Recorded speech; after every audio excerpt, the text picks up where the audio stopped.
Hello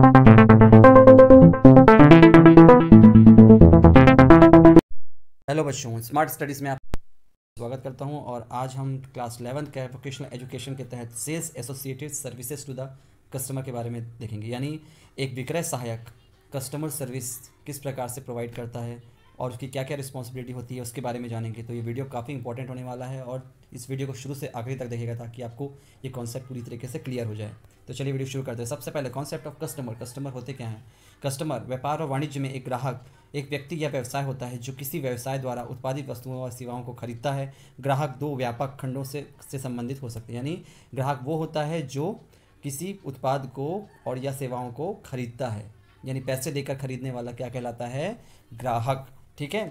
और ग्राहक जो है किसी भी व्यवसाय को या वाणिज्य को बढ़ाने में मदद करता है। ठीक, दो प्रकार से संबंधित हो सकते हैं।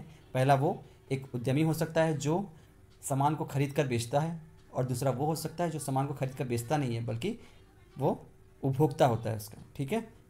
तो ये होते हैं कस्टमर्स, ग्राहक। अब बात करते हैं बच्चों difference between customer and consumer. ग्राहक और उपभोक्ता में क्या अंतर है? एक ग्राहक व्यवसाय से उत्पाद खरीदता है जबकि एक उपभोक्ता व्यावसायिक उत्पादों का उपयोग करता है। आप वास्तव में व्यवसाय लेन देन में ग्राहक और उपभोक्ता दोनों हो सकते हैं। तो कस्टमर और कंज्यूमर दोनों एक ही हो सकते हैं।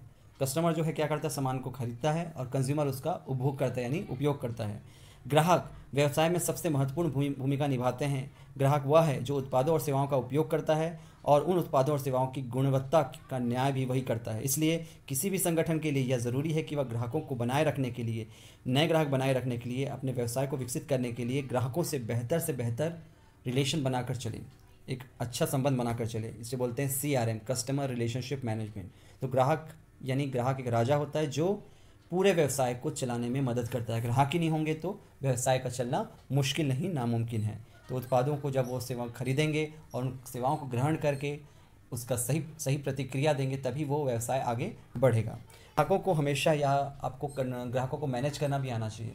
ग्राहकों को मैनेज किस प्रकार से किया जाए कि ग्राहकों को हम कैटेगरी वाइज डिवाइड कर दें कि कौन सा कैटेगरी के ग्राहक हैं और वो क्या चाहते हैं, उनकी एक्सपेक्टेशन क्या है। इस प्रकार से हम जो है हमारी सेगमेंटेशन होने के बाद हम आसानी से ग्राहकों को अप्रोच कर सकते हैं और उनको सही प्रोडक्ट देने में उनकी मदद कर सकते हैं। ठीक है।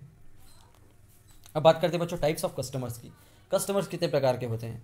तो कस्टमर जो होते हैं, पहला होता है लॉयल कस्टमर।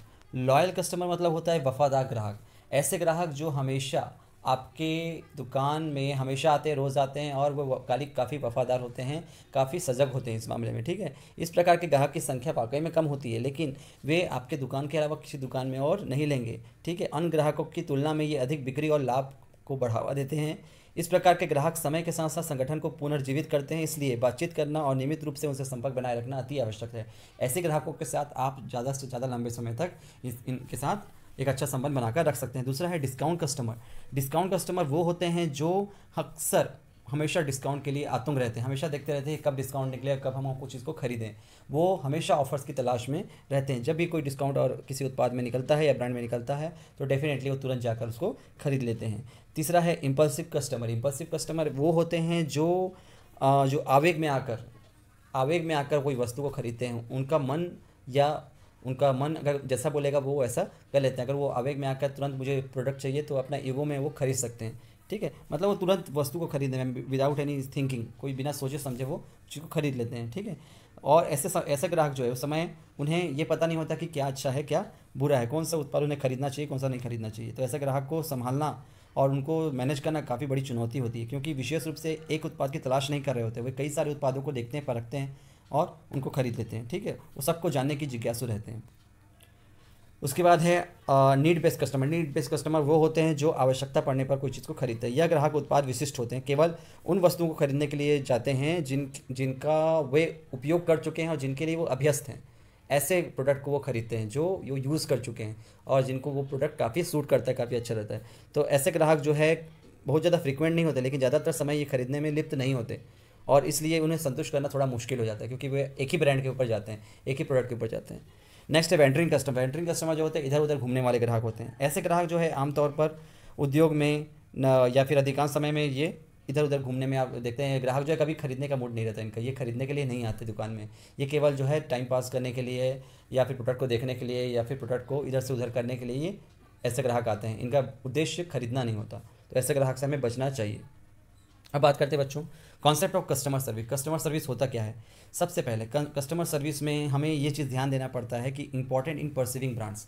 ठीक है, कस्टमर सर्विस एक ग्राहक सेवा से हम ब्रांड्स की वैल्यू को, ब्रांड्स की एंटिटी को, ब्रांड्स की जो लॉयलिटी है उसको पहचान सकते हैं। ब्रांड का जो लेवल ऑफ रीच है, कितने लेवल तक पहुंच रहा है, कितने लोगों तक पहुंच रहा है, ये पता चलता है हमें कस्टमर सर्विस से। अगर कस्टमर सर्विस बेहतर है तो हम ज़्यादा से ज़्यादा लोगों तक इस ब्रांड को, पर्टिकुलर ब्रांड को पहुंचा सकते हैं। दूसरा है identifying and fulfilling a customer needs in a friendly and helpful manner. अच्छे ग्राहक सेवा से और होता क्या है कि हम किसी भी प्रोडक्ट को आइडेंटिफाई करके, कस्टमर्स की नीड्स को आइडेंटिफाई करके उनके अकॉर्डिंग जो है प्रोडक्ट को डिलीवर कर सकते हैं और काफ़ी हेल्पफुल मैनर में डिलीवर कर सकते हैं। ठीक है, answering customer queries and helping them to solve problem. ठीक है, कस्टमर के जो भी क्वेरीज होते हैं, कस्टमर्स की जो भी समस्याएं होते हैं, उनको सॉल्व करके सुनकर उनका आंसर करना, उनको हेल्प करना, ठीक है, उनकी समस्याओं को समाधान करना, ये भी एक रिटेलर की जिम्मेदारी होती है। Delivering goods to the customer and assistance before during the after sales. ठीक है, और कस्टमर्स को बेचने के बाद, सामान को बिकने के बाद आपको उसको बेहतर सर्विस देना भी आपकी एक जिम्मेदारी है एज अ रिटेलर। ठीक है, अब बात करते हैं बच्चों 4 P's ऑफ कस्टमर सर्विस। ये 4 P कौन कौन से हैं जो ग्राहक सेवा के अंतर्गत आते हैं? सबसे पहला है प्रॉम्प्टनेस। प्रॉम्प्टनेस का मतलब आता है शीघ्रता। शीघ्रता से एक रिटेलर को समय पर उत्पादों को वितरित करके अपने वादों को पूरा करना चाहिए। उत्पादों को वितरित करने या रद्द करने के मामले में कोई देरी नहीं होनी चाहिए। यानी कोई भी प्रोडक्ट की जो सप्लाई है, कस्टमर्स को जो देना रहेगा वो बिल्कुल जल्दी होना चाहिए और इसमें कोई भी उत्पादों में देरी नहीं होनी चाहिए। वो उत्पाद तुरंत कस्टमर तक पहुंचना चाहिए। अगर वो बोला गया कि कल तक आ जाएगा तो कल तक आपको उसको प्रोवाइड करना है। ठीक है, दूसरा है पोलाइटनेस। कभी भी रिटेलर को विनम्रता नहीं भूलना चाहिए। विनम्र होकर कोई भी ग्राहक, चाहे कितने भी गुस्से वाला ग्राहक हो, चाहे किस प्रकार का ग्राहक हो, हमेशा उससे विनम्रता से पेश आए। विनम्रता आपका एक अच्छा व्यवहार में गिना जाता है। ग्राहकों की ज़रूरत को अपने से पहले रखना। हमेशा कभी भी ये नहीं बोलना कि मैंने गया या मेरा ये काम था, वो काम था, इस प्रकार से नहीं। अपनी ज़रूरतों, ग्राहकों की ज़रूरत को पहले रखना है, फिर अपनी ज़रूरतों को बाद में रखना है। ठीक है, रिटेलर के रूप में इसका मतलब यह है कि रिटेलर को हमेशा अपने ग्राहकों के प्रति सम्मान और ज़रूरत के प्रति रुचि रखनी चाहिए। उनकी ज़रूरत के प्रति रुचि, उनके क्या चाहते हैं वो, उनके प्रति रुचि रखना है आपको और उनको सम्मान हमेशा आपको करना है। उनको सुनना है। ग्राहकों के आसपास इस्तेमाल की जा रही भाषा को देखें। ठीक है, आप जो भाषा बोल रहे हैं कस्टमर्स को, वो कस्टमर्स को हर्ट तो नहीं कर रही है, भी आपको ध्यान देना है। फिर तीसरा है प्रोफेशनलिज्म। प्रोफेशनलिज्म क्या होता है? ये होता है व्यावसायिक दिग्गज, यानी सभी ग्राहक सहभागिता पेशेवर होने चाहिए। सभी ग्राहक क्या होने चाहिए? सहभागिता और पेशेवर होने चाहिए। एक रिटेलर को क्षेत्र में क्षमता, ज्ञान, विशेषज्ञता का प्रदर्शन करना चाहिए और चिंता, हताशा या भय या कमजोरी का प्रदर्शन करने से बचना चाहिए। यानी हमेशा एक रिटेलर को क्या करना चाहिए? हमेशा प्रोफेशनली बिहेव करना चाहिए। मतलब उन्हें हर क्षेत्र में अपनी क्षमताओं को बढ़ाना चाहिए, अपने आप को अपडेट रखना चाहिए, ज्ञान को बढ़ाना चाहिए, अपनी विशेषज्ञता को बढ़ाना चाहिए, अपनी दुकान के आउटलुक को बढ़ाना चाहिए, बेहतर बनाना चाहिए और अपने सर्विसेज को बेहतर तरीके से प्रदर्शित करना उन्हें आना चाहिए। तो इस प्रकार से जो है एक रिटेलर बहुत अच्छे से ग्रो कर सकता है अपने व्यवसाय में। फोर्थ वन है, जो 4th P है, वो है पर्सनलाइजेशन। पर्सनलाइजेशन का मतलब होता है व्यक्तिकरण। व्यक्तिकरण मतलब हो गया एक रिटेलर को ग्राहक के अनुभव को व्यक्तिकृत करना चाहिए। यानी आप इंडिविजुअली उसे सॉल्व कीजिए एज अ ग्राहक। तो अगर आप अपनी समस्या समझकर सॉल्व करेंगे तो उनको, ग्राहक को काफ़ी इस पे अच्छा इम्पैक्ट पड़ेगा। ग्राहक आपसे प्रभावित होंगे और आपके लिए वो डेफिनेटली लॉयल हो जाएंगे। आपके दुकान में वो लॉयल हो जाएंगे, आपकी दुकान से ही सामान खरीदेंगे। तो आप उनको व्यक्तिगत रूप से अगर आप उनकी समस्या को अपना समस्या समझकर सॉल्व करेंगे तो ये काफ़ी आसान हो जाएगा। ग्राहक को जब उनके नाम और विरायतों और अवित्तीय आवश्यकताओं को याद करते हैं तो ग्राहक उनकी सराहना करते हैं। अगर आप ग्राहकों को नाम से पुकारेंगे, अगर आप ग्राहकों के डेफिनेटली उनको एक दोस्त की तरह ट्रीट करेंगे तो डेफिनेटली वो काफ़ी ज़्यादा प्रभावित होते हैं। और सेवा वितरण में जहां भी संभव हो निजीकरण को शामिल किया जाना चाहिए। यह ग्राहकों को मूल्यवान महसूस कराता है और हमेशा कोशिश करना चाहिए कि आपको बेहतर से बेहतर सर्विस आपको ग्राहकों को देना है। ठीक है, व्यवसाय के प्रति उनकी निष्ठा और जुड़ाव, इससे वो बढ़ता है। अगर आप ग्राहकों को इस अपनापन हिसाब से ट्रीट करेंगे तो वो काफ़ी आपसे जुड़ जाएंगे। अब बात करते हैं बच्चों customer service function. Customer service के यानी ग्राहक सेवा के कौन कौन से फंक्शन है, किस प्रकार से ग्राहक सेवा जो है काम करता है। तो सेल्स एसोसिएट को हम कई बार जो है हर टाइप के कस्टमर से डील करने होते हैं, ठीक है। कई कस्टमर जो होते हैं, बहुत सारे प्रकार के कस्टमर जो हमने डिस्कस किया वैसे भी आते रहते हैं, ठीक है। तो उनको बेहतर से बेहतर किस तरीके से ट्रीट किया जाए, ये एक कस्टमर सर्विस एसोसिएट का काम होता है, ठीक है। तो किस प्रकार से काम करता है, देखो कस्टमर सर्विस एसोसिएट का काम होता है कस्टमर को सपोर्ट करना। अगर उन्हें लगता है वाकई में ग्राहक सही है और लेना चाहता है तो उनको बिल्कुल आपको सपोर्ट करना चाहिए, ठीक है। और उनको बेहतर से बेहतर सपोर्ट देने की कोशिश करनी चाहिए। उनकी जो जानकारी है, उनकी जो जिज्ञासा है, जानना चाहते हैं वो, उनकी जिज्ञासा को शांत करना भी एक कस्टमर सर्विस एसोसिएट का काम होता है। प्री सेल्स का मतलब हो गया बेचने से पहले उनको पूरी जानकारी देना कि ये प्रोडक्ट है, इसकी इतनी प्राइस है, वो सारी चीज़ें, और ये सेवाएं हैं, ये फ्री है, ये नहीं है, गारंटी है, नहीं है, वो सारी चीज़ों को बताना। मार्केटिंग में क्या आ जाता है, सही तरीके से उसका प्रमोशन करना, एडवर्टाइजमेंट करना और सही तरीके से कस्टमर तक बात को पहुंचाना, ये होती है मार्केटिंग, ठीक है। सेल्स भी ज़रूरी है। अब मार्केटिंग होने के बाद जो है बिक्री होगी, तो बिक्री भी जो है एक इम्पॉर्टेंट हिस्सा है कस्टमर सर्विस का, ठीक है। तो हम बिक्री के समय भी ध्यान देंगे कि कस्टमर को किस प्रकार से बेचें।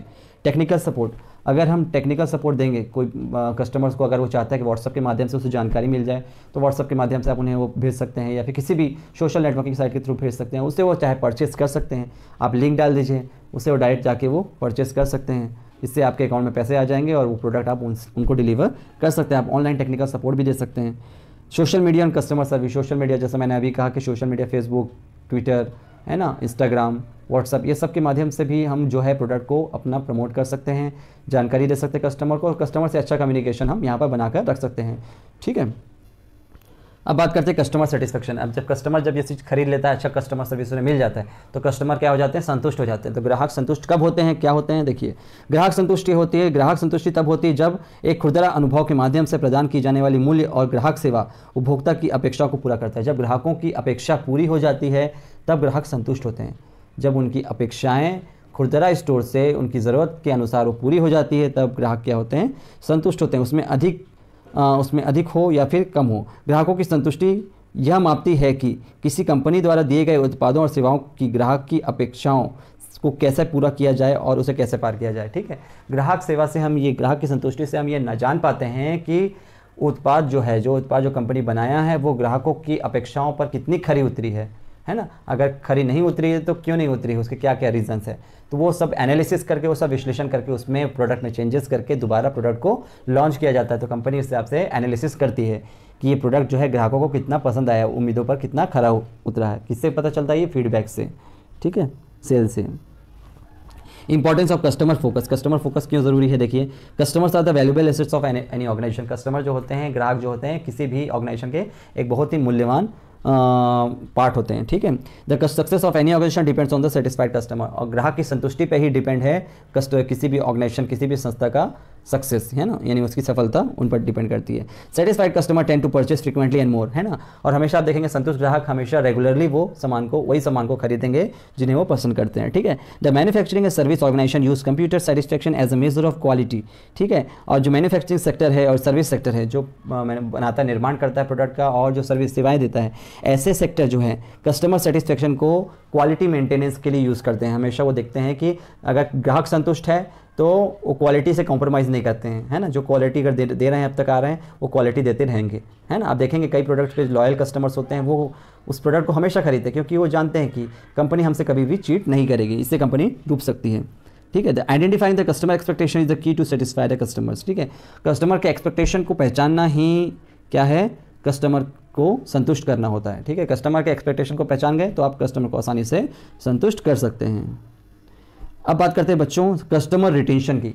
रिटेंशन का मतलब होता है कस्टमर को बनाए रखना, ग्राहकों को बनाए रखना, जोड़ कर रखना, यानी उनको संभाल कर रखना। तो उसके लिए हम बहुत सारे माध्यमों से ग्राहकों से टच में रह सकते हैं, जैसे ब्लॉग के माध्यम से, चिट्ठियों के माध्यम से, ईमेल के माध्यम से, सोशल नेटवर्किंग के माध्यम से, प्रमोशन के माध्यम से, व्हाट्सएप के माध्यम से, ठीक है। और कुछ ऑफ़र्स के माध्यम से, कुछ ऑफ़र्स आप दे सकते हैं, ठीक है। और सेलिंग कस्टमर एक्सपेक्टेशन अर्ली, और हमेशा उनको पहले सेवाएं देने के से आप उसको उनको बना कर रख सकते हो। Using social media to build the group, आप ग्रुप बना के सोशल मीडिया में उनको जोड़ सकते हो, है ना। आप उनको अच्छे से अच्छा ज्ञान देने के लिए आप एक ब्लॉग शुरू कर सकते हैं, वीडियो के माध्यम से आप उनको सही जानकारी प्रदान कर सकते हो। डेवलपिंग क्वेश्चनरीज एंड कंडक्टिंग सर्वे, आप सर्वे भी कंडक्ट कर सकते हो, उसमें 4-5 क्वेश्चन आप क्रिएट कर दिए और कस्टमर के फीडबैक आप उसमें ले लिए कि उन्हें क्या पसंद है, ये पसंद आया कि नहीं आया, वो सारी चीज़ें। तो इससे आपको पता चल जाए कि कस्टमर आपसे कितने जुड़े हुए हैं, कितना आप रिटेन कर पाए हैं कस्टमर को। तो कस्टमर को रिटेंशन करने का ये काफ़ी अच्छा तरीका है, और ये स्टेप हम करके कस्टमर को रिटेन कर सकते हैं। क्योंकि कस्टमर रिटेन रहेंगे, अगर आपसे जुड़े रहेंगे, इधर उधर नहीं भटकेंगे, तो आपका जो है बिज़नेस काफ़ी ग्रो करेगा। ये मन की तरह है, जिस प्रकार मन जो है इधर उधर भागता है, उसी प्रकार जो है कस्टमर्स भी एक जगह पे नहीं टिकते, तो उनको रिटेन करना काफ़ी ज़रूरी होता है। ठीक है, तो बच्चों ये था आज का सेशन। उम्मीद है सेशन आपको काफ़ी ज़्यादा अच्छा लगा होगा। तो मिलते हैं नेक्स्ट सेशन में, तब तक के लिए अपना ध्यान रखिए और देखते रहिए स्मार्ट स्टडीज़ और पढ़ते रहिए विद द स्मार्ट मोमेंट।